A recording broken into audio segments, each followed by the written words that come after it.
আসসালামু আলাইকুম, সবাইকে পবিত্র মাহে রমজানের শুভেচ্ছা। আমার এই চারাগুলোর মধ্যে কি সুন্দর প্রজাপতি দেখতে পাচ্ছেন। এগুলা প্রজাপতি নয়, এগুলো এক ধরনের প্লাস্টিক ডাবল সাইডেড গ্লু। এক ধরনের পোকা হয়েছে, কালো কালো পোকা, এগুলো উড়াল দেয়। এগুলো ক্ষতি করে না, দেখেন আমি দেখাচ্ছি এখানে, এই যে এগুলো উড়াল দিয়ে চলে যায়। তো এগুলোকে ক্যাচ করার জন্য এই কাজটা করা হয়েছে। খুবই সস্তা পাওয়া যায়, আপনারা কিনে লাগিয়ে দিতে পারেন। এখানে আমি যদি এখন নাড়া দিই তাহলে কিন্তু ওরা সবই এখানে সব আটকা পড়ে যাবে যেগুলো আছে। তো তো খুব সাবধানে দিবেন, একটু দূরে রাখবেন যাতে গাছের কাছে না যায়।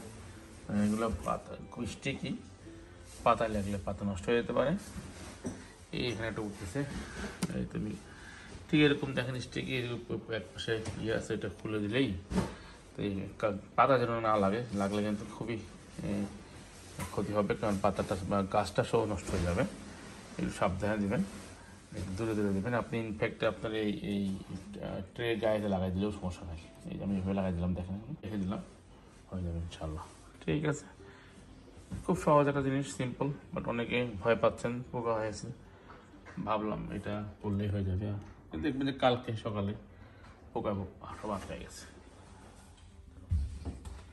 ঠিক একদিন পর দেখেন কি অবস্থা, পোকা সব আটকে গেছে। এখানে এখানে তো অনেক আটকেছে, দেখেন কত পোকা আটকেছে।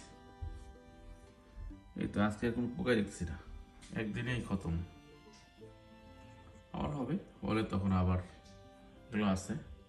দেখেন এখানে প্রচুর পোকা, এখানে অনেক আটকেছে। তার মানে এটা খুব ইফেক্টিভ। দেখেন